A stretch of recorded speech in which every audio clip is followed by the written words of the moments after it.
The wind howled through the tall pines that lined the quiet neighborhood of Charlottesville, Virginia. Snow was falling hard, a relentless curtain of white that blurred the streetlights and swallowed the sound of passing cars. The cold crept in like a living thing, curling its fingers around every exposed inch of skin, and the whole world seemed to hold its breath in the face of the approaching storm. At the far end of Maplewood Avenue stood a large, old colonial-style mansion. Its white shutters and grand porch were barely visible through the snow. Inside, a single light burned in the living room, casting a warm golden hue against the frost-covered windows. Margaret Wells sat in an antique armchair near the fireplace, sipping chamomile tea from a porcelain cup. She was in her early 60s, elegant in posture and attire, her silver hair pulled back into a neat bun. Her face was the kind people described as dignified, sharply defined cheekbones, a strong jawline, and eyes that had seen more than they let on. She had lived alone in the mansion since her husband passed away nearly a decade ago. The house had become a monument to silence, filled with polished wood, perfect order, and the memories she refused to revisit. The stillness of the night was broken by the sharp, insistent sound of the doorbell. Margaret stiffened slightly, placing her teacup down with precision. She wasn't expecting anyone. No one visited her without an appointment. She stood up, wrapped her shawl tighter, and made her way to the front hallway. Peering through the peephole, she saw a small figure standing on the porch, nearly buried in snow. The figure shifted slightly, hugging something close to their chest. Margaret reached for the intercom beside the door. "Yes," she said, her voice firm. There was a pause, then a small trembling voice crackled through the speaker. "Please. I just need somewhere to stay for the night. It's so cold, please." Margaret hesitated. Every instinct told her to turn the boy away. Strangers were dangerous. The world was dangereux.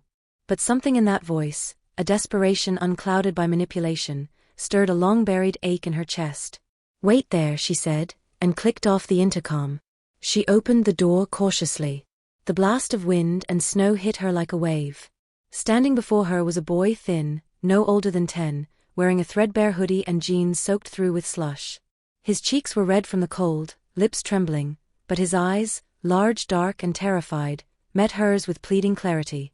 "I'm sorry," he said quickly, as if afraid she might slam the door.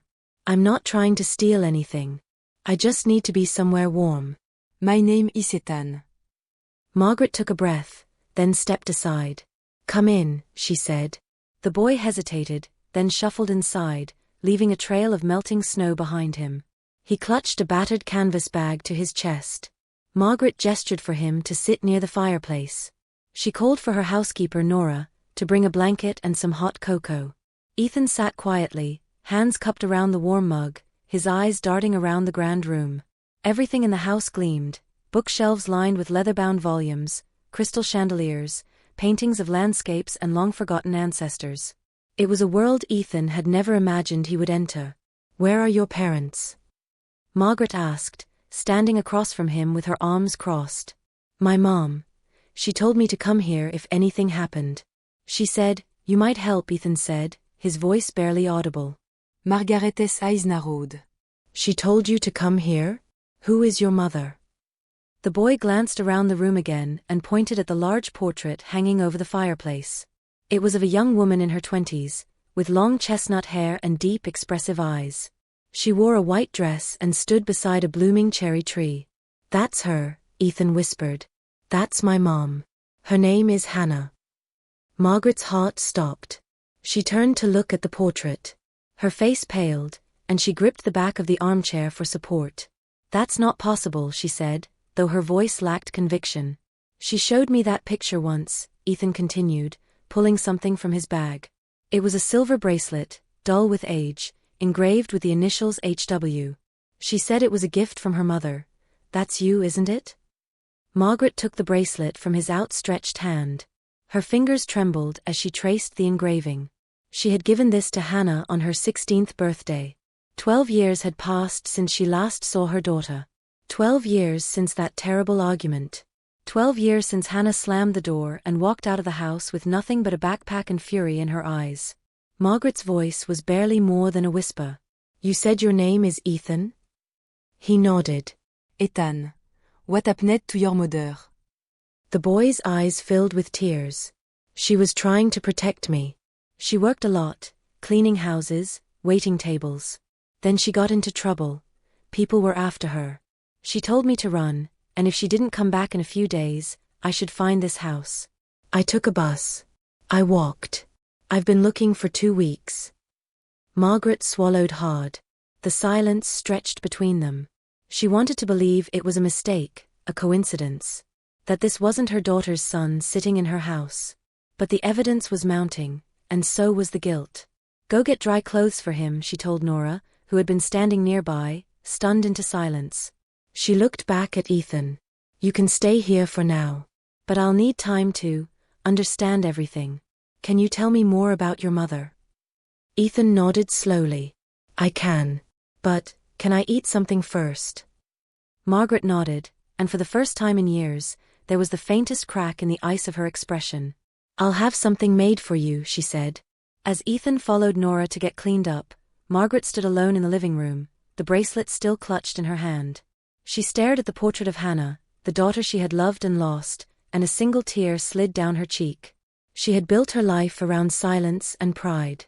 But tonight, in the middle of a snowstorm, a boy had arrived who threatened to tear it all down. And for the first time, Margaret wasn't sure if that was a bad thing. The snow had slowed by the time Ethan returned to the living room, wearing a soft wool sweater and clean flannel pajama pants. His cheeks were pink from warmth, and his hair, now dry, curled slightly above his forehead. He looked almost like any child might in a loving home, except for the exhaustion in his eyes. Margaret sat on the edge of the couch, the silver bracelet still in her hand. She hadn't moved much since he left the room. Her tea had long gone cold, and the fire, while still glowing, had dulled. But inside her, something had begun to awaken. The years of suppression, the weight of a mother's pride, and the pain of a lost daughter were now churning, rising to the surface in uninvited waves. Ethan approached quietly, unsure of what to say. He held a plate of toast with jam and a glass of milk. Nora had insisted he eat something more substantial, but he had only asked for something simple. Toast reminded him of his mother. She used to make it when they had nothing else. Margaret gestured to the armchair across from her. Sit. He obeyed, nibbling at the toast as if waiting for a verdict. She looked at him directly. Tell me everything you know about your mother. About Hannah. Ethan swallowed, then took a breath. She never talked much about her past. But sometimes, when she thought I was asleep, I could hear her crying. She told me that her family didn't want her, and she had to go. Margaret's lips pressed into a thin line. She had told herself, over the years, that Hannah had made her choice. That she had been unreasonable, stubborn. But now, hearing it from Ethan's voice, it sounded very different. She worked all the time, Ethan continued. Sometimes 3 jobs at once. She always said she didn't want me to feel like I didn't belong. But we moved a lot. She always seemed scared, especially when we lived in Philadelphia. Margaret's brows furrowed. What's carré? A man named Ray, Ethan replied quietly. She borrowed money from him when she couldn't pay the rent. At first, he was nice. Then he wasn't. Margaret leaned forward. What do you mean?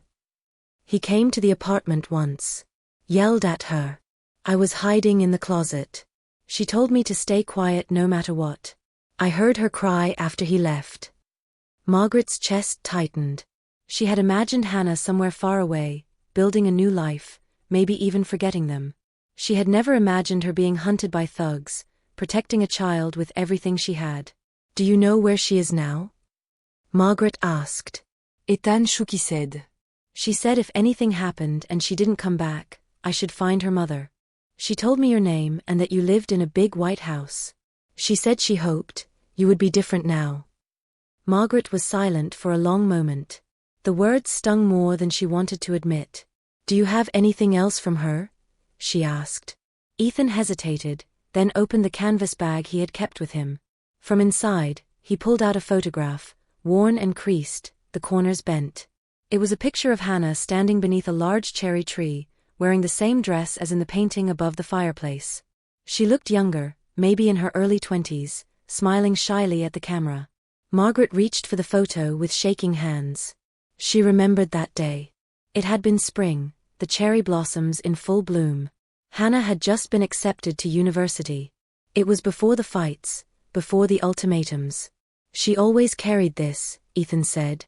Said it reminded her of who she used to be. The room fell into quiet again. The fire crackled faintly, the only sound between them.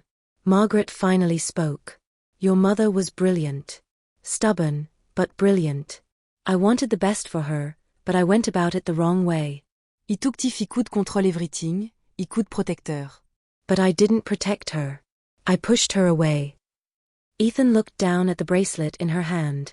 She said she loved you. Even when she left.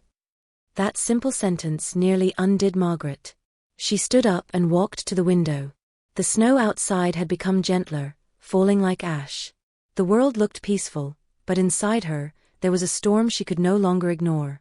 I need to know what happened to her, she said, her voice low. Not just for me. For you.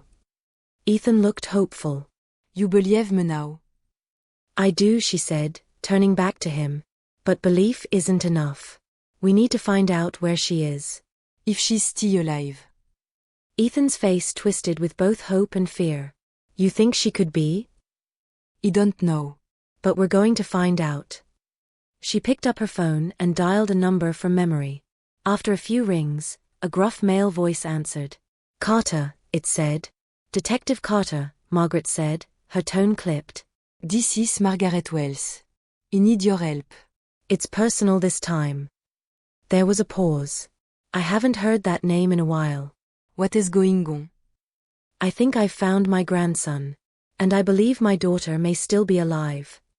Another pause, longer this time. Give me the details. I'll send them now. I want you to look into everything, her known addresses, financial records, anyone named Ray Morales in Philadelphia. Carter's tone changed. Moral? That's not a good name to hear. Which is why I need you. Quietly. Thoroughly. I'll pay whatever it takes. I'm on it, he said. But if Morales is involved, we may be dealing with more than just a missing persons case. Margaret ended the call and turned back to Ethan. We'll find her, she said. And until then, this is your home. Ethan's eyes shimmered. Thank you. Margaret gave a small nod and walked over to him. For the first time, she placed a hand gently on his shoulder. You're safe now, she said. Whatever comes next, we face it together. Outside, the storm passed. Inside, a new one had begun, one built not on snow and wind, but memory and consequence. And for the first time in 12 years, Margaret felt something warm move through the silence. Hope. Detective Carter wasted no time. By morning, he had already begun pulling records and contacts, combing through databases, and calling old informants in Philadelphia. He was a man who didn't believe in fate, but he had a deep respect for stories that lingered, especially the kind that refused to be buried. Margaret had barely slept. She sat in her study, the early morning light filtering through the tall windows, casting shadows across the polished mahogany desk. The silver bracelet rested beside a half-empty cup of coffee. In her hand, she held the photograph Ethan had given her, Hannah young and bright, with the cherry blossoms behind her. The silence in the house was different now. For years, it had been hollow. Now it was heavy, filled with the quiet presence of a boy upstairs who carried her daughter's blood and her daughter's pain. She thought back to the last day she had seen Hannah. The argument had started like so many others, with Margaret giving advice and Hannah refusing to take it. But that day, things had gone further. You're throwing your life away, Margaret had said, her voice tight, her hands clenched. I'm choosing my life, Hannah had snapped back, her eyes fierce. With a man who has no future, no name, no stability? With someone who loves me, Mom. And who lets me be who I am. Margaret had said things she couldn't take back. Words meant to hurt. Words she had convinced herself were justified. If you leave, don't come back. And Hannah had left. Just like that. No suitcase. Just a backpack and fury and tears. Margaret had waited days. Then weeks. She told herself Hannah would return. That she would come back when she realized how wrong she was. But she never did. Instead, Margaret buried the pain under rituals, tea in the morning, board meetings in the afternoon, charity galas in the evening. She became a pillar in her community, admired for her strength and composure. No one knew how much of her strength was a performance. No one asked. And she never told.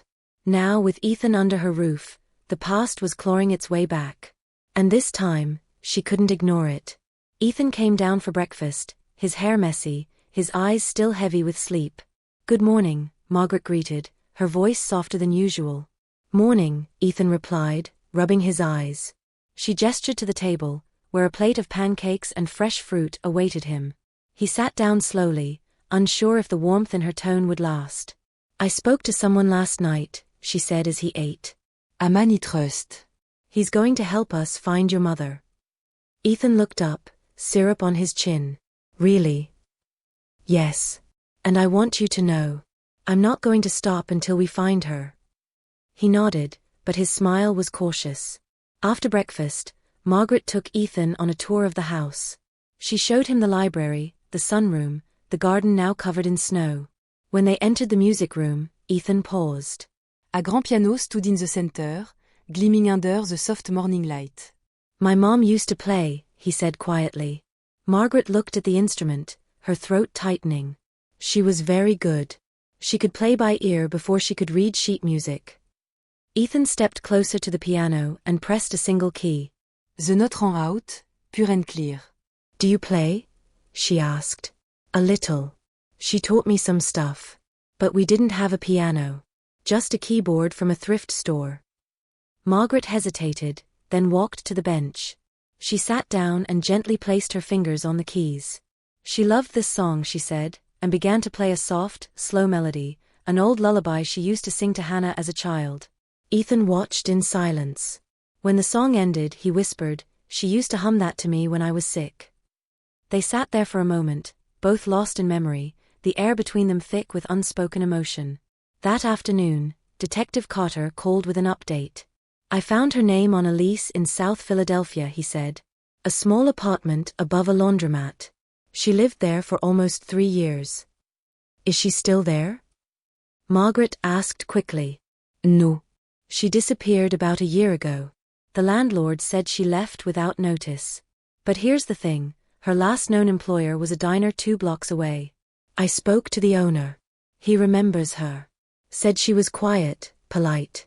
But one night, she came in with bruises and didn't come back after that." Margaret gripped the phone tightly. Bruise. "Yeah.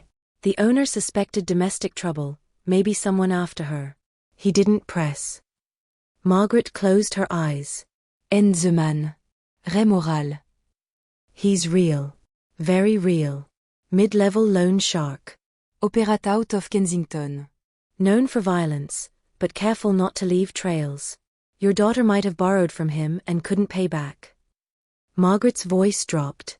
What are the chances she's still alive? Carter paused. Hard to say. "But there's no death certificate. No police reports.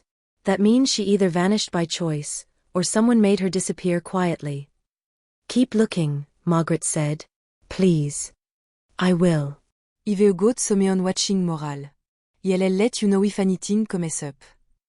That evening, Margaret sat with Ethan in the living room. The fire crackled again, and the silver bracelet lay on the mantel. "Do you remember your father?" she asked gently. Ethan frowned. "Not really. Mom didn't talk about him much. She just said he wasn't bad, just broken." Margaret nodded slowly. She had never met the man, only knew what little Hannah had told her, an immigrant, working odd jobs, no family, no stability. At the time, that had been enough for Margaret to judge. She looked at Ethan now and saw the same quiet strength Hannah once had. But she also saw fear, the kind that doesn't belong on a child's face. "You don't have to be scared here," she said softly. "No one is going to hurt you." He didn't respond right away. Then he asked, "If we find her, and she's okay, will she want me back?" Margaret was stunned by the question. "Of course she will. She love you." "But she left," Ethan whispered. "And she didn't come back." Margaret leaned forward. "She didn't leave you. She protected you." "That's what love looks like, even when it hurts." The boy's eyes shimmered in the firelight. He nodded, but his heart held on to doubt. Margaret knew this was only the beginning. The past was rising, and the road ahead would not be smooth. But for the first time, she was no longer running from it. She was walking into it, with open eyes, and a grandson beside her who reminded her that forgiveness might just begin with a single step. 3 days later, Margaret and Ethan stood beneath a gray sky in the heart of Philadelphia's Kensington district, a neighborhood with edges sharpened by time and neglect. The city moved quickly around them. Cars honked, people hurried past with their heads down, and faded murals on brick walls told stories of a place struggling to remember its better days. Margaret wore a dark wool coat, her hands gloved and tucked into her pockets. She looked out of place among the graffiti-covered buildings and chain-linked fences, but her expression was steady. Ethan, walking close beside her, gripped the strap of his backpack tightly, eyes darting from shadow to shadow. Detective Carter met them outside the building Hannah had once lived in, a narrow 3-story walk-up above an old laundromat. He looked tired, but alert, the way men did when they were used to navigating broken places. "This is it," Carter said. She lived in apartment 3B. Paid cash. Quiet tenant, never caused problems. She left about 10 months ago. Nos forwarding address. Margaret nodded. End moral? He operates out of a garage 2 blocks from here, Carter replied. Keeps things low-key. Pretends it's an auto repair shop. But the people around here know the truth. He runs numbers, loans, enforcement. Bad réputation. The kind of man who doesn't leave loose ends. Ethan said nothing, but his face tightened at the name. "Do you want to see the apartment?" Carter asked. Margaret hesitated. "Is it safe?" "It's empty now. Building manager owes me a favor." Inside, the stairwell smelled of mildew and cigarette smoke. The walls were chipped, the light flickering overhead. Apartment 3B was small, with worn carpeting and a broken window pane patched with duct tape. It was cold, uninviting, but Ethan stepped in like he was returning to something sacred. "This was it," he said softly, walking over to the corner where a mattress still lay folded against the wall. That is where we used to sleep. Margaret's chest tightened. She had imagined Hannah in many places over the years, living abroad, starting over somewhere new, but never here, in a room that couldn't even hold warmth. He walked to a cracked counter near the kitchen and opened a drawer. Inside was a faded hairbrush, a chipped mug, and a photo clipped to a magnet, Hannah and Ethan, both smiling. It had been taken on a park bench, probably on a rare day off. Margaret picked up the photo with trembling fingers. "She kept this," she whispered. "She always carried it with her," Ethan said. "I think it was the only one we had." Carter stepped into the room. "The diner she worked at is around the corner. I talked to the owner again this morning. He remembers her, said she was a good worker, never complained. But one night she showed up late, bruised, shaken. She worked her shift anyway. Didn't come back after that." "Did she say anything?" Margaret asked. "Just that someone was following her." She looked scared. Margaret exhaled. Moral. Carter nodded. "That's our best lead. But no one's willing to talk. Around here, silence is a survival instinct." Ethan's voice was quiet but firm. What if she didn't run? What if he did something to her? The room fell silent. Carter looked at Margaret. "If we go after him directly, we might scare him off. He'll cover his tracks. But if we wait too long, whatever evidence is left might disappear."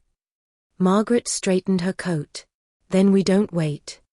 The next day, Carter arranged a meeting with a former associate of Morales, an ex-runner named Luis who now worked at a car wash on the edge of town. He agreed to speak on one condition: anonymity. They met in the back lot of the car wash, where the hum of machinery masked their voices. Luis was in his 30s, thin, with nervous eyes that kept scanning the street. "I don't know much," he said. "But I remember her." The girl. "Hannah. What happened to her?" Margaret asked. Louise shrugged. She borrowed money. "A lot. Her kid got sick. Hospital bills, rent. Morales gave her a loan, but he doesn't forgive easy. When she missed payments, he sent people." "Did he hurt her?" Carter asked. Luis looked away. "I saw her once after they visited her. She had a black eye. Said she fell, but we all knew better. Then she disappeared. Did Morales kill her? Margaret's voice was hard now. Luis shook his head quickly. No body, no noise.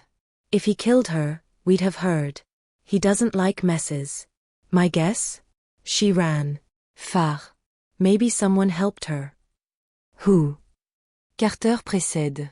Luis hesitated. There was a guy. Used to hang around her place. Older, quiet. I think they knew each other.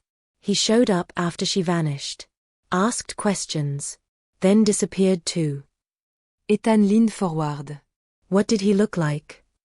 Brown hair. Wore a green army jacket. Looked tired, like he hadn't slept in days.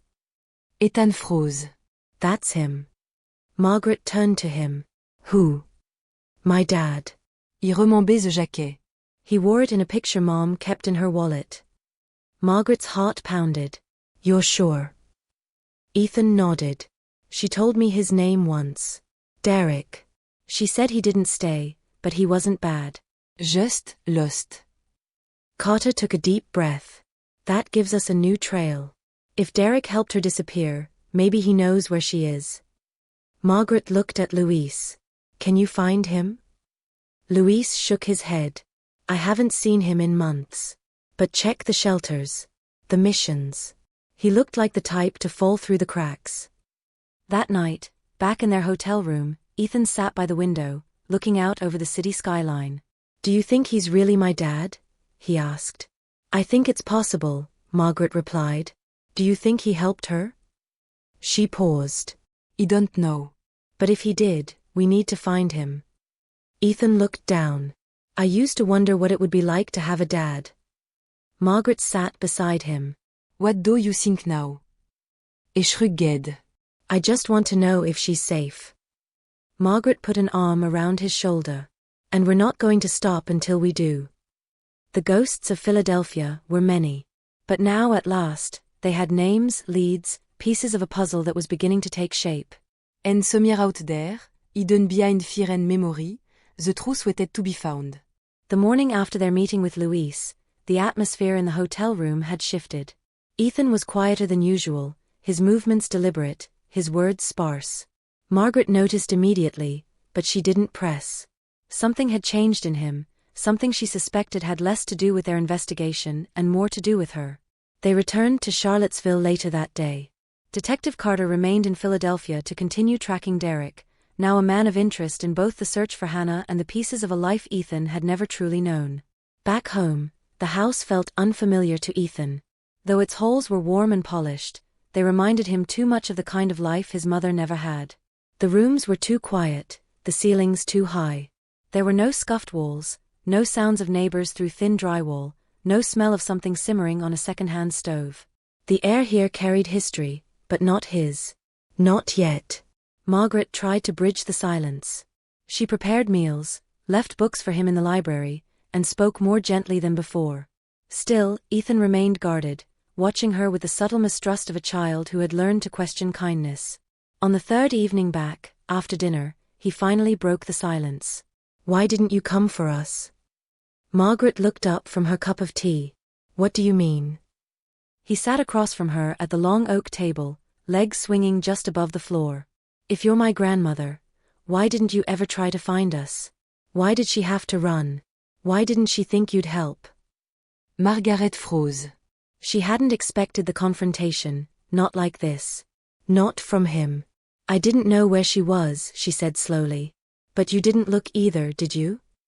The words were sharp, quiet, and painfully true. Margaret set her cup down. I thought she didn't want to be found. She didn't want to be judged, Ethan replied, his voice rising slightly. She was scared. And alone. And you just let her go. Margaret opened her mouth, but no excuse came. She told me once that she left because she couldn't take it anymore. That every time she tried to be herself, you pushed harder. Made her feel like nothing she did was good enough. She said, she didn't want to be rich. She just wanted to be loved. Margaret looked down at her hands. They trembled slightly, the bracelet still on her wrist.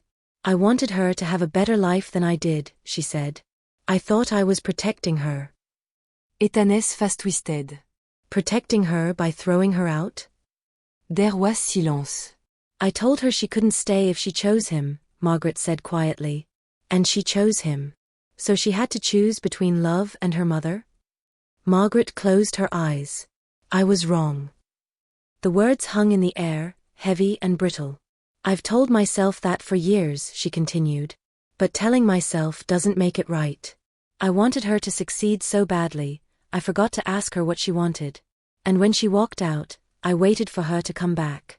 I thought if I just held firm, she'd see I was right. That she'd come home. She didn't, Ethan said. No, Margaret replied. En die buried mij gibbene at pride. Because admitting I was wrong felt like letting go of everything I had built. I lost my daughter because I couldn't bend. Ethan's eyes shimmered. She didn't hate you, you know. Margaret looked up, startled. She told me once, on a really hard day, that you were the smartest person she knew. That she missed you, even when she tried not to. Margaret swallowed hard. Then why didn't she call? She was afraid. Afraid you'd tell her again that she wasn't enough. The room was still. The fire crackled in the hearth, its glow casting long shadows on the walls. I don't hate you, Ethan said after a long pause. But I don't know if I can forgive you yet. Margaret nodded. That's fair. They sat in silence for a long while. Then Ethan stood up. I'm going to bed. As he turned to leave, Margaret called softly, Ethan. He stopped but didn't turn around. I know I failed her. And I know I failed you, even before I knew you existed. But I'm here now. And I will do everything I can to make it right. Ethan nodded slightly, then disappeared up the stairs. That night, Margaret didn't sleep. She sat in the living room, surrounded by the echoes of conversations that had never been had. The ghosts of her choices haunted every corner of the house, whispering what-ifs and might-have-beens. The next morning, Carter called. I think I found him, he said. Margaret sat upright. Derek. Yes. He's been volunteering at a shelter in Roanoke. Goes by Derek Callahan. Matches the description. And get this, he registered a woman named Jane Doe as his emergency contact at a nearby clinic 6 months ago. Margaret's heart raced. Could that be her? Possibly. No ID, but she's been receiving physical therapy for a head injury. Severe memory loss. Fits the timeline. Send me everything, Margaret said. We'll go today. She went upstairs and knocked gently on Ethan's door. He opened it, eyes still heavy with sleep. I think we found her, Margaret said. His expression changed instantly. Really? There's no guarantee. But we're going to Roanoke. The drive was quiet but charged with anticipation. Ethan stared out the window, gripping the bracelet in his hand. Margaret kept her eyes on the road, her thoughts spinning. At the clinic, they were led to a small rehabilitation room. Inside, a woman sat near the window, her hair pulled back, her frame thin but upright. She was folding towels with slow, deliberate movements. Ethan gasped. It was her. He ran forward but stopped short, unsure.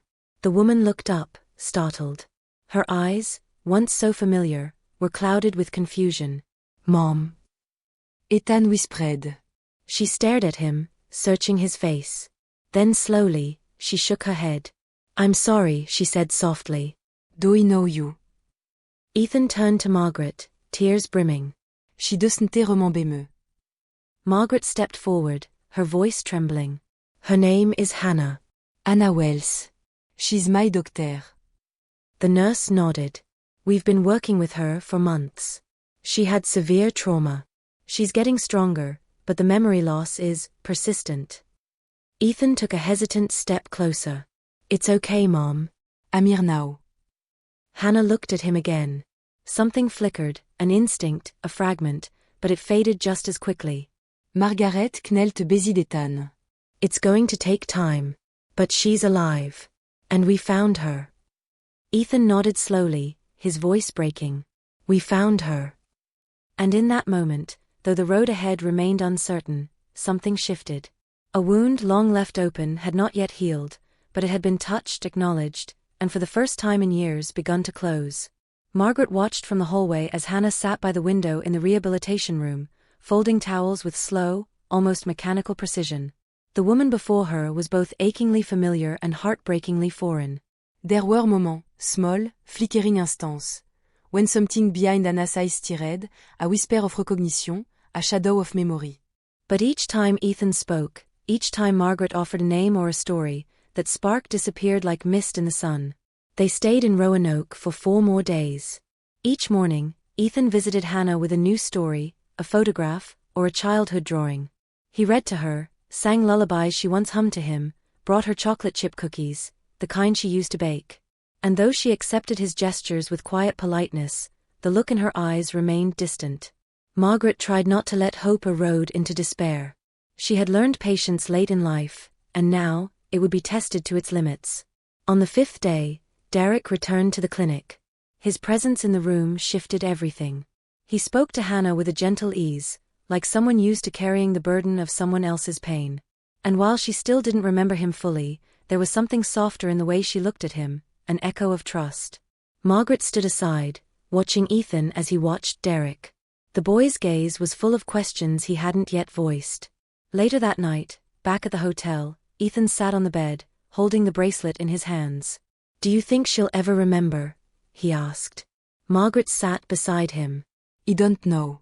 "But even if she doesn't, you're still her son. You're still part of her." He looked down. "I just want her to come home." "She will," Margaret said, more as a promise than a prediction. But neither of them knew how soon that hope would be tested. The following morning, Margaret's phone rang as they prepared to check out of the hotel. It was Detective Carter, and his voice was tight. "Margaret. "We have a problem." "What is it?" she asked, immediately alert. Moral is back in Charlottesville." She froze. "How do you know?" "He showed up at your charity office yesterday asking questions. Claimed he had business with a client of yours. Your assistant called me the moment he left." Margaret's voice dropped. "Et nos étanes with me." "Possibly. Or he suspects it. Either way, he's looking." She looked at Ethan, who was zipping his bag. "Is he dangerous?" "Very. But careful. He won't make a scene unless provoked. Still, I'd advise you to be discreet. Come back quietly." "No presse, no attention." Margaret ended the call and turned to Ethan. "We need to go home. But things might get complicated." Ethan frowned. "Is it him?" "Yes." The ride back to Charlottesville was long and tense. Margaret contacted her estate manager to increase security at the house. She had the gates locked, the staff alerted, and Carter arranged for a plainclothes officer to stay nearby. But Morales didn't come to the house. He waited. 2 nights later, Margaret and Ethan attended a charity gala hosted by the Hannah Wells Foundation. It was their first public appearance since returning from Roanoke. Margaret hadn't planned to speak, but when Ethan insisted on attending, she knew they couldn't hide forever. The event was held at a historic hall in downtown Charlottesville, a grand space filled with donors, reporters, and community leaders. The theme was resilience, and Margaret had prepared a speech honoring families who had endured loss and found hope again. Ethan stood near the stage, dressed in a navy blazer and slacks, nervous but proud. He had been invited to say a few words about his mother, though he hadn't written anything down. Margaret trusted him. He had a way of speaking from the heart. As the evening progressed, everything seemed calm, until a familiar figure appeared near the back of the room. "Ré Moral." He wore a tailored black coat and moved with unsettling ease through the crowd, as though he belonged. No one recognized him for what he was, but Margaret's blood turned cold the moment she saw his face. He locked eyes with her across the room. And smiled. Margaret handed her wine glass to a passing waiter and moved quickly toward Carter, who was stationed by the entrance. "He's here," she whispered. "Back of the room. Near the floral display." Carter's face hardened. "I'll take care of it." Before Carter could act, Morales stepped onto the stage during a brief musical interlude. The host, momentarily confused, stepped aside, thinking he was an invited guest. The room fell silent as Morales took the microphone. "Good evening," he said smoothly. "I won't take much of your time. I just want to commend the Wells family for their commitment to supporting vulnerable people. Margaret froze. Ethan stood behind the stage curtain, peeking out, unsure of what was happening. Especially, Morales continued, young single mothers in need of support. You know, sometimes people forget their debts. But the world has a funny way of remembering. Carter moved in quickly, flashing a badge and grabbing Morales's arm. Sir, you're going to have to leave. Morales didn't resist. He turned to Margaret with a smirk. Tell your daughter I said hello. If she even remembers me. Margaret's hands clenched at her sides. Outside, as Morales was escorted to a waiting car, Carter turned to Margaret. He wanted you to see him. This was a warning. Margaret nodded grimly. He's not going to stop. No. Not unless we make him. Later that night, Ethan sat in his room, silent. Margaret knocked, entered, and sat beside him. I saw him, Ethan said quietly. That was him, wasn't it? Yes, Margaret replied. But he won't touch you. I promise. Ethan shook his head. I'm not afraid of him. I'm angry. Angry that he hurt her. That he scared her so badly, she thought she had to disappear. Margaret placed a hand on his shoulder. She survived him. And now she has you. Ethan looked up. Do you think she'd want to see him brought to justice? Yes, Margaret said. And I do too. The next morning, Margaret met with Carter in her study. We need to stop him, she said. Not just for my family. For everyone he's ever hurt. Carter nodded. I've been collecting information. But we'll need testimony. Witnesses. Someone was willing to talk. Margaret exhaled slowly. Then we find them. What were it tak? As she looked out the window at the trees swaying gently in the wind, she thought of Hannah, still recovering, still lost in fragments of memory.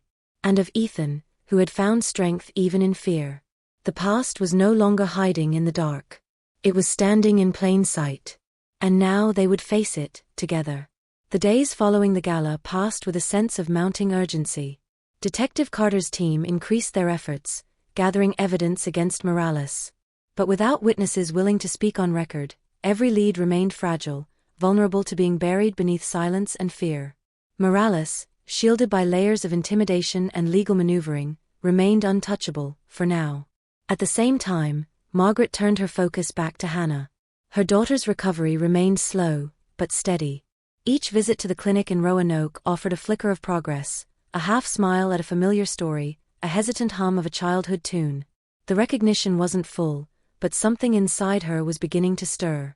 Ethan visited every weekend, each time bringing something new, a sketch he had drawn, a story from school, a song they used to sing. Hannah would listen, sometimes quietly, sometimes with curiosity. On rare occasions, her eyes would fill with tears she didn't understand. Then one evening, Margaret received a phone call that would change everything. She had just returned from the clinic and was preparing tea when her phone buzzed.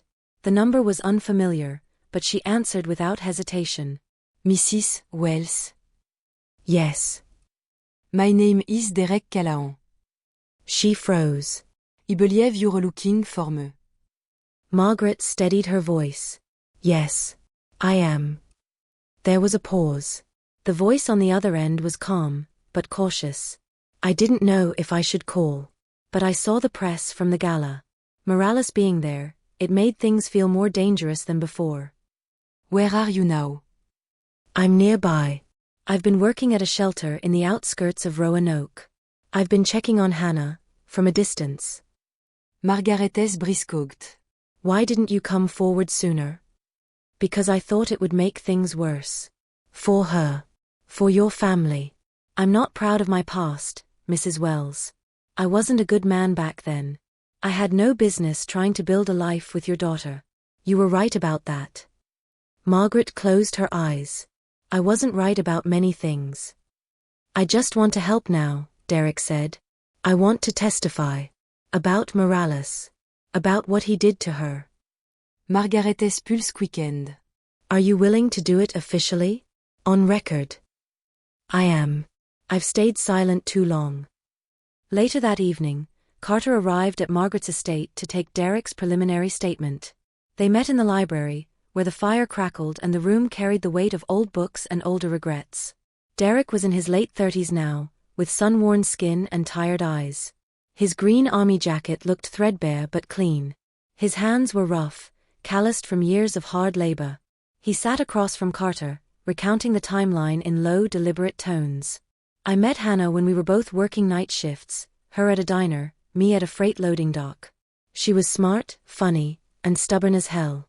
We didn't have much, but we were in love. When she got pregnant, we were scared, but happy. At least for a while. He paused, his gaze distant. Then things started falling apart. I lost my job. Got into some trouble. Nothing violent, juste stupide. I had a record. That made everything harder.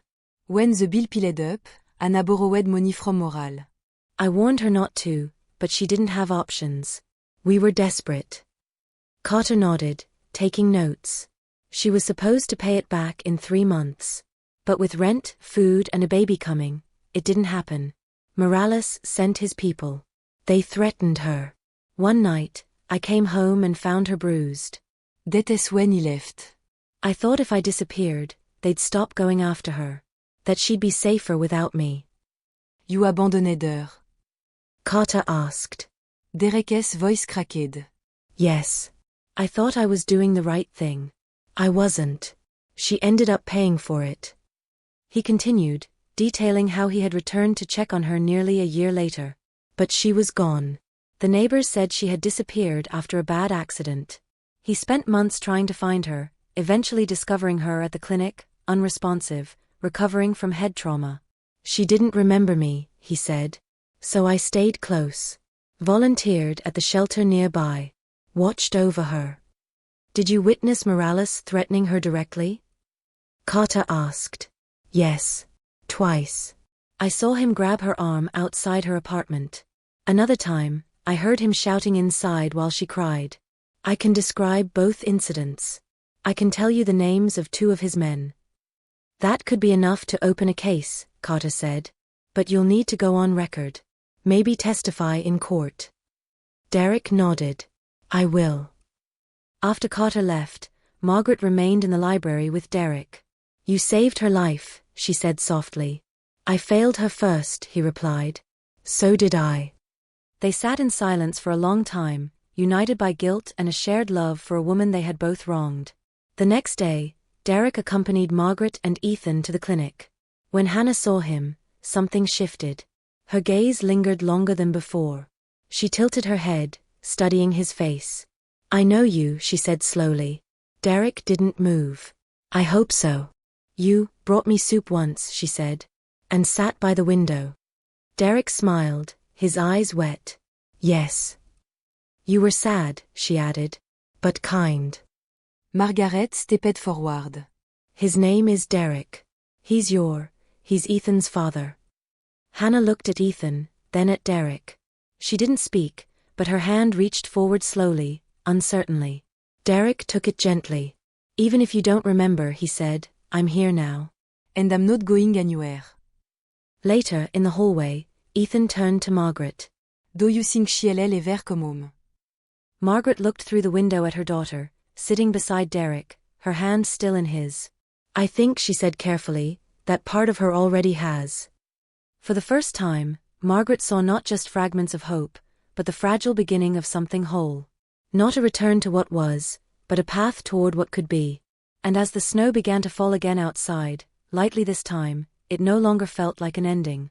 It felt like a quiet beginning. Spring crept slowly into the hills of Roanoke, warming the red clay soil and coaxing blooms from the dogwood trees that dotted the landscape. The clinic sat on the edge of a quiet town, surrounded by low mountains and winding country roads. It was the kind of place where time seemed to stretch, where days blurred gently into one another. For Hannah, the stillness had become her world, structured, predictable, safe. Margaret visited twice a week now. She would bring books, soft scarves, sometimes Ethan's drawings, and sit with Hannah while she did her exercises or listened to music. Derek was there every other day, offering quiet support, never rushing, always present. And Ethan, when school allowed, came with a cautious hopefulness that sometimes made Margaret ache. He had not yet heard his mother call his name with recognition. But he came anyway. On one particular afternoon, the air warm and sweet with the scent of early blossoms, Ethan and Margaret arrived at the clinic with a small box wrapped in tissue paper. Inside was a keepsake, a music box, once belonging to Hannah, found in a drawer back at the estate.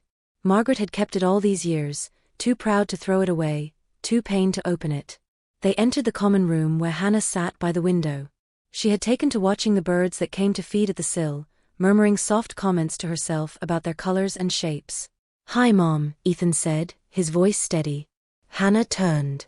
Her eyes, always searching, settled on him with a softness that had begun to appear more often lately. "You're back," she said. "Yes," he replied. "I brought you something." He handed her the music box and sat beside her while Margaret took a seat on the other side. Hannah turned the small key on the bottom, and the delicate sound of the melody filled the air. A simple tune, one she had learned on the piano as a girl. Her fingers trembled slightly as she held the box. She closed her eyes. "I know this," she whispered. Ethan looked at her hopefully. "It played in your room. Grandma says you used to listen to it before bed." Hannah didn't respond right away. But she kept listening. When the tune ended, she reached out and took Ethan's hand. "I think I used to sing this," she said. "To someone." You sens it tout me, Ethan whispered. Hannah looked at him. There was something deep and unsure behind her eyes, but also something tender. She gave the faintest nod. Later that evening, after the visit, Margaret and Ethan sat on a bench outside the clinic, watching the sun dip behind the hills. "She's starting to come back," Ethan said quietly. Margaret nodded. Piece by piece. "I don't think she remembers me completely," he added. "But sometimes when I talk, she listens like she used to." She feel your love, Margaret said. "Even if her mind hasn't caught up yet, her heart remembers." The following week, Hannah began asking more questions. She asked Derek about the town where they had lived, about the places he had worked. She asked Margaret about the piano in the old house, about whether there had ever been a cherry tree in the garden. And to Ethan, she asked about school, about his drawings, and once softly, whether she had ever sung to him when he was sick. "Yes," he said, trying not to cry. "You always did." One afternoon, as Margaret arrived for her usual visit, the nurse pulled her aside. "She's improving," the nurse said. "Not just physically. Emotionally. She's becoming more grounded, more herself." Margaret smiled, a mix of relief and disbelief. "She's asking about going outside more," the nurse added. "About going home." Margaret's briscogt. Home. She doesn't quite know what that means yet. But she wants to remember. Margaret walked into the room and found Hannah flipping through a photo album. It was one Margaret had brought weeks earlier, full of childhood pictures, family holidays, birthday parties. Hannah looked up as she entered. "I don't know all of them," she said, pointing to a photo. "But I remember the dress. I loved that dress." "It was your favorite," Margaret said. "You wore it every spring." Hannah nodded. "I want to see the house again." Margaret hesitated. "Are you sure?" "I don't know if it will help. But maybe it will feel familiar. Maybe it will unlock something." Margaret placed à Andoverer. "Then we'll take you home." They arranged the visit carefully. The clinic approved a supervised day trip. Derek offered to drive, and Ethan insisted on coming. Margaret had the house prepared, ensuring nothing would feel too sudden or overwhelming. The morning they left for Charlottesville, the sky was clear, the air fresh with the promise of renewal. Hannah sat quietly in the back seat beside Ethan, her hands folded around the music box. As they pulled up the long gravel driveway, the estate came into view, grand, pristine, almost untouched by time. Anna's eyes moved slowly over the edge, the stone steps, the white columns. She tilted her head. "I've been here before," she said. Margaret opened the front door, and they stepped inside. The scent of polished wood and lavender oil greeted them. The sunlight streamed through the tall windows. Hannah stood still in the foyer, her eyes wide. Then, she walked to the living room. She stood before the fireplace, staring at the large portrait of herself hanging above the mantel. "That's me," she said, almost to herself. "Yes," Margaret said. "It was painted the year before you left." Hannah reached out and touched the frame. "It's strange," she whispered. I remember posing for this. But I don't remember who I was. She turned to look at the piano. Vous êtes touplé. Yes, Margaret said. You were gifted. Hannah moved toward it, running her fingers gently over the keys. She pressed one, then another, then played a single, wavering note.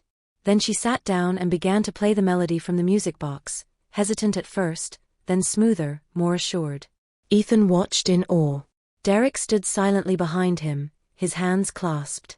Margaret stepped closer, eyes glistening. When Hannah stopped, she looked at them. I don't have all the memories, she said. But I remember the music. I remember the feeling of playing it here. Ethan approached her, holding out the bracelet. She looked at it, then took it slowly, turning it in her hands. I remember this too, she said. You gave it to me, she said to Margaret. I did, Margaret replied, voice trembling. I was angry when I left, Hannah said. En scared. But I think I missed you more than I wanted to admit. Margaret could barely speak. You don't have to say anything else. Just know I've missed you every day since. They embraced, awkward at first but real. Ethan joined them, his small arms wrapping around both of them. In that moment, the past no longer defined them. It existed, yes, in all its pain and complexity, but it no longer controlled the future. Hannah had come home. And though not every memory had returned, what mattered most had never truly left. By early summer, the Wells estate no longer felt like a museum of regrets but rather a place in slow transition, still grand and quiet, but now touched by life. The sound of footsteps in the halls, of laughter echoing faintly from the garden, of piano keys being pressed uncertainly in the afternoons, all signs that something had shifted. Hannah was home, and though her memory still bore gaps like cracks in old glass, the edges were slowly being filled with new light. Ethan had taken to sketching scenes of the house, drawing Hannah by the window, Margaret reading by the fire, Derek tending to the wildflowers that had begun to reclaim part of the rear garden. There was a gentleness to the way he moved now, an ease that had not existed months ago. Some days, he still woke from dreams where his mother didn't recognize him, but those mornings grew fewer and fewer. Margaret had thrown herself into expanding the Hannah Wells Foundation. What had started as a tribute was now becoming a mission. With Carter's continued work and Derek's testimony, Morales was facing mounting legal pressure. 2 of his former associates had come forward anonymously after Carter's quiet outreach. The case was gaining momentum, and Margaret ensured the foundation was ready to step into the void Morales had left behind. It began with housing assistance for single mothers, then expanded to include financial education, job placement services, even small legal defense grants. Hannah, still unsure of returning fully to public life, helped behind the scenes. She designed the foundation's new symbol, a small bird in mid-flight, rising through storm clouds. One afternoon, as preparations for the foundation's official relaunch gala were underway, Ethan stood beside a podium in the library practicing his speech. Margaret watched from the doorway, arms folded, a small smile on her lips. You know, you don't have to speak if you're nervous, she said gently. Ethan looked up, his voice steady. I want to. He turned back to the podium and read from a note card, his tone calm, mature beyond his years. My name is Ethan Callahan. Some people think I was just lucky. But I don't think that's the right word. I was found. I was given a second chance because people chose to love me when it was hard. He paused, looked down at the note card, then set it aside. But the truth is, I've been loved all along. My mom loved me even when she was afraid. My dad came back when it mattered most. And my grandmother, she helped me believe that broken things can still be put back together. Margaret blinked against the tears rising in her eyes. I used to wonder if love could survive after being abandoned, hurt, or forgotten. Now I know, it can. Love doesn't disappear. It waits. It remembers. And when you're ready, it leads you home. He looked up. That's what this foundation is about. Not just helping people survive, but helping them come back home, to themselves, to each other, to hope. He stepped away from the podium. What do you think? Margaret walked toward him and wrapped her arms around him. I think your mother will cry when she hears it. And so will half the audience. I hope she's proud, Ethan said softly. She already is. The gala took place on the first Saturday of July. The event hall was packed with donors, volunteers, community leaders, and families who had already received help from the foundation. Lights glimmaient of crystal chandeliers. Banners bearing the new symbol, Hannah's bird in flight, hung from the ceiling. Hannah did not take the stage, but she was there, seated beside Margaret and Ethan. Dressed in a pale blue gown, her hair swept to one side, she looked both fragile and luminous. Though not all memories had returned, she knew why she was there. She understood what they were doing. And that was enough. Ethan's speech drew a standing ovation. Reporters took notes. Guests wiped away tears. And somewhere in the back of the room, a woman who had once come through the shelter system approached Margaret afterward with a baby on her hip. "I was going to give up," she said. "I was sleeping in my car. Your people helped me get back on my feet. I just wanted to say thank you." Margaret smiled. "You don't owe me thanks. Just keep going." Later that evening, as the crowd began to disperse, Hannah and Margaret stood together by the back exit, looking out at the night sky. The stars were faint against the glow of the city, but a few still shone through.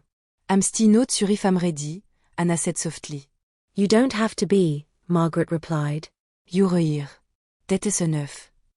"I lost so much time." Margaret turned to face her. "So did I. But maybe that's what this is now, not starting over, just starting again." Hannah nodded. "Do you ever think about how close we came to never having this?" "Every day," Margaret said. "And that's why I'll never take it for granted again." They stood in silence for a long moment. Then Hannah said, "I'd like to visit the cherry tree. It was planted years ago in the garden behind the house. A new one, grown from a sapling, not the same as the tree in the portrait, but a symbol nonetheless. Derek had tended it carefully all spring. They returned home that night, changed in small, profound ways. The next morning, the three of them, Margaret, Anna, and Ethan, walked through the garden. Dew clung to the grass, and the petals of the cherry tree fluttered like tiny flags of surrender in the breeze. Ethan ran ahead, then turned around and held out his hand. "Come on," he said. Margaret took Hannah's hand, and together, they walked toward the tree. There, beneath its branches, Hannah knelt and placed her palm on the earth. "I don't remember everything," she said, "but I remember love." Margaret stood beside her, her voice thick with emotion. Det is all that matters.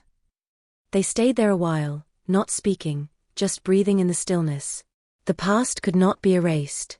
The wounds would always leave traces. But what had once been defined by anger, by silence, by separation, was now marked by something deeper. Understanding. Forgiveness. And a legacy of love that had taken root, not only in a house or a name, but in the hearts of those who had learned to hold on, even when everything told them to let go. Late summer brought a kind of stillness to the Wells estate, the kind that only arrives after a storm has passed and left behind not destruction, but clarity. The sun filtered softly through the garden trees, the wind had lost its bite, and the air carried the gentle scent of roses, jasmine, and cut grass. Everything seemed slower, more intentional, like the house, the land, and the people who lived in it had finally exhaled after holding their breath for too many years. Inside, the house had changed in subtle but significant ways. The once immaculate library now had signs of life, sketchbooks on the table, a child's sneakers by the door, coffee mugs left half full near windows. The piano room wasn't just a memory anymore, it was used nearly every evening. Hannah would sit there, some days just listening, others tentatively playing the pieces that returned to her fingers long before they returned to her mind. And Ethan, once the boy who stood in the rain, soaked, afraid and alone, was now the boy who moved through the house like he belonged. Because he did. The legal proceedings against Morales gained traction faster than anyone expected. Derek's statement had opened the door, and when two of Morales's former victims testified under anonymity, the charges became unavoidable. Financial fraud, intimidation, extortion, and suspected assault, his web was finally unraveling. There were rumors he had tried to flee the country, but he was caught at a private airstrip outside Newark, carrying 2 fake passports and a briefcase full of cash. The news brought relief, but not celebration. Because this story was never about revenge. It was about freedom. 1 week after Morales's arrest, Hannah stood on the back porch, watching Ethan in the garden. Derek sat on the stone steps behind her, hands clasped loosely in his lap. Margaret joined them with a tray of iced tea and a quiet smile. "He asked me today what forgiveness feels like," Hannah said, her voice soft. And I didn't know what to say. Margaret handed her a glass. What did you tell him? I told him I think it's like sunlight. You don't always notice it when it's there. But you feel it when it's gone. They sat in silence for a few minutes, watching Ethan try to teach their new golden retriever, aptly named Lucky, how to fetch. The dog was uninterested in anything beyond chasing butterflies. I think he forgave me before I even remembered him, Hannah added. Isn't that strange? No, Derek said. It just means he's more like you than you think. She turned to Margaret. And you? Margaret met her gaze. I don't need your forgiven, Anna. But if you give it, I'll carry it with grace. You already have it, Hannah said. I just didn't know how to say it until now. That night, they had dinner outside under the string lights Derek had installed along the garden path. The table was simple: grilled vegetables, roasted chicken, sweet corn from the nearby farm. They lit candles when the sun dipped behind the hills, and for the first time in what felt like forever, the evening held no tension. No need for caution. Juste présence. After dessert, Ethan disappeared into the house and returned holding the music box. I think this belongs to you, he said, handing it to Hannah. She took it gently, winding it once before the melody began to play. Her eyes softened. Then Ethan reached into his back pocket and unfolded a piece of paper. I've been working on something, he said. A letter. But it's kind of a story too. I want to read it. Everyone grew quiet. He took a deep breath and began. I once lived in a world where I thought storms never ended. Where people left and didn't come back. Where memories were things you held on to because they were all you had. But then I knocked on a door I wasn't sure would open. And it did. And inside that house, I didn't just find shelter. I found a woman who had made mistakes, but never stopped loving her daughter. I found a man who had run from his past, but came back anyway. And I found my mother. Not the one in the old photos. Not even the one I remembered when I was scared. I found the woman she became, strong healing here. This story isn't about perfect endings. It's about second chances. It's about the way people can grow even when their roots have been damaged. It's about a boy who stood in the rain, and how that rain became the reason flowers started to bloom. He looked up, and for a moment, no one spoke. Hannah wiped her eyes. Margaret reached for his hand. Derek blinked fast, pretending the tears were from the smoke of the citronnet la candle. Later, after everyone had gone to bed, Hannah remained outside under the stars. Margaret joined her, bringing a shawl and 2 mugs of tea. The house feels different now, Hannah said. It's yours again, Margaret replied. No. It's ours. All of ours. They sat there a long while, the night quiet except for the sounds of crickets and the distant creak of tree branches. I keep thinking about that day, Hannah whispered. The day he left. Margaret didn't interrupt. I told myself for years that I had no choice. But the truth is, I didn't know how to stay. I thought leaving would hurt less. I understand now, Margaret said. I didn't then. But I do now. Hannah turned to her. Do you ever wonder how different it could have been? Every day. Me too, Anna said. But I think, we still found our way back. Margaret nodded. Yes, we did. At that moment, the back door creaked open and Ethan peeked out. Couldn't sleep, he said. Come sit with us, Hannah said, patting the bench. He joined them, curling up beside his mother. I hope it never ends, he said dreamily. What? Hannah asked. This, he whispered. Us. It won't, she said. Because we found each other. And as the moon rose above the hills and the world fell into soft silence, the 3 of them sat beneath the stars, stitched together not by perfect memories, but by the love they had chosen, again and again, to give. A famille, full circle. Not because everything was restored, but because what mattered most had endured.